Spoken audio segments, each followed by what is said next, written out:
बाप ने अपनी 4 साल और 10 साल बेटी को ज़िबा कर दिया और अपनी बीवी के गले पे भी छुरा चला दिया और साथ एक राहगीर गुजर रहा था, उस पर भी हमला कर डाला।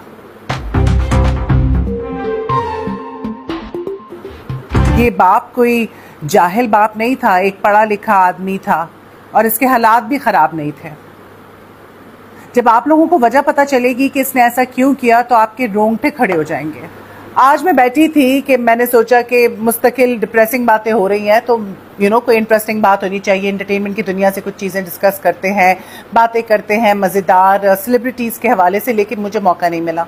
जैसे ही मैं बैठी मेरे आंखों के सामने खबर आ गई और खबर ये थी कि रावलपिंडी के एक रिहायशी, आर्य बाज़ार का रिहायशी, ये टेक्नीशियन है, गवर्नमेंट सर्वेंट, इस आदमी ने अपनी 2 मासूम बच्चियों को, जिसमें से एक की उम्र 4 साल बताई जा रही है, लारेब नाम था उसका, और दूसरी अनूश 10 साल अनूश, उनको ज़बा कर डाला और अपनी जो बीवी है उसको भी मारने की कोशिश की, उसके गले पे भी छुरा फेरा, लेकिन पुलिस पहुंच गई, जो भी है अपना एम्बुलेंस वगैरह वो पहुंच गई मौके पर और उसको बचा लिया गया।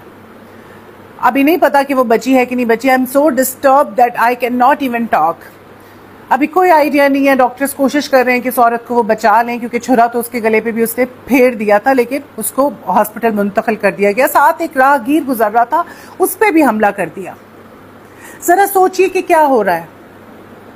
और ये जो आदमी था जिसके बारे में मैं आपको बता रही हूँ, ये आदमी कोई जाहिल आदमी नहीं था, कोई जाहिल गवार पागल नहीं था।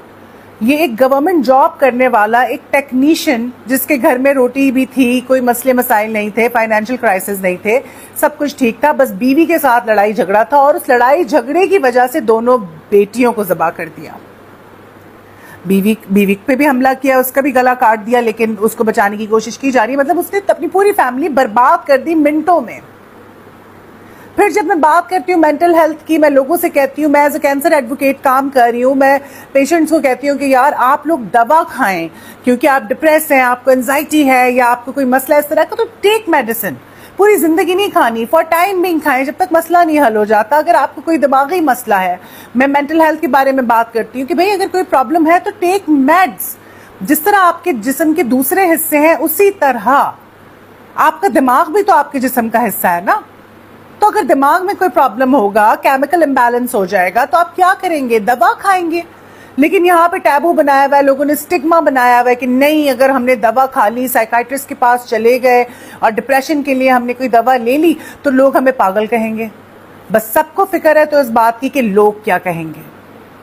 और आखिर में क्या होता है? आखिर में यही होता है जो ज़ैनब जमील के साथ हुआ। उसके मियाँ ने, चलो बीवी थी, बीवी से नफरत थी, रिश्ता खत्म हो गया था, जो भी था, बच्चों की तो माँ थी, नहीं सोचा, अपनी ही बच्चों की माँ पे कातलाना हमला करा दिया।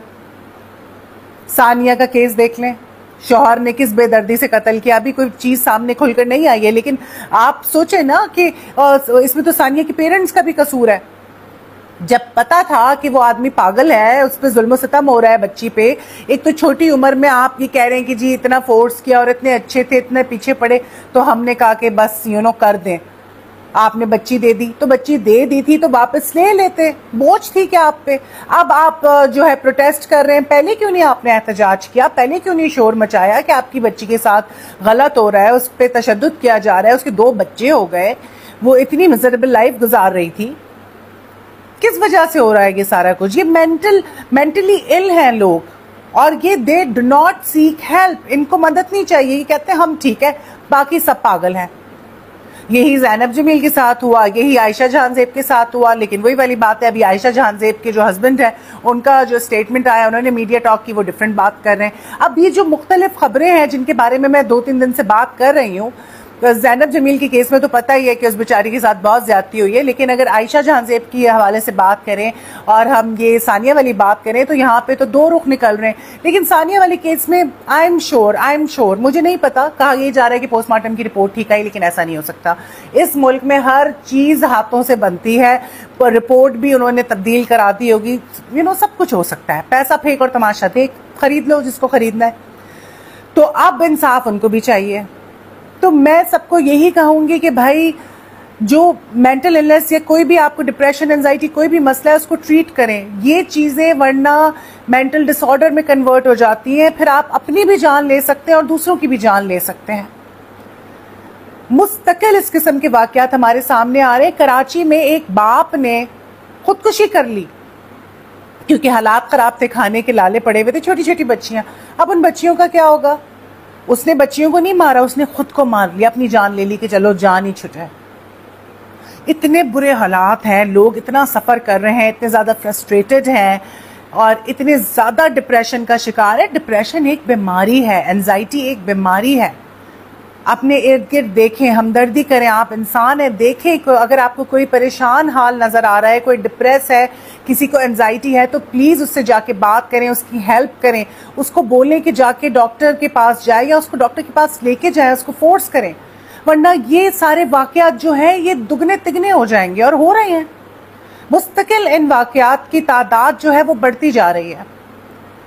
और बस आप लोगों से यही अपील है कि दुआ कीजिए कि जो ये शख्स है उस्मान, जिससे अपनी बेटियों को बेदर्दी से मार दिया, ज़बा कर दिया और अपनी बीवी पे भी हमला किया, उसकी बीवी जो है अल्लाह ताला उसको बचा दे। लेकिन मैं यही सोच रही हूँ कि उस औरत पे क्या बीतेगी।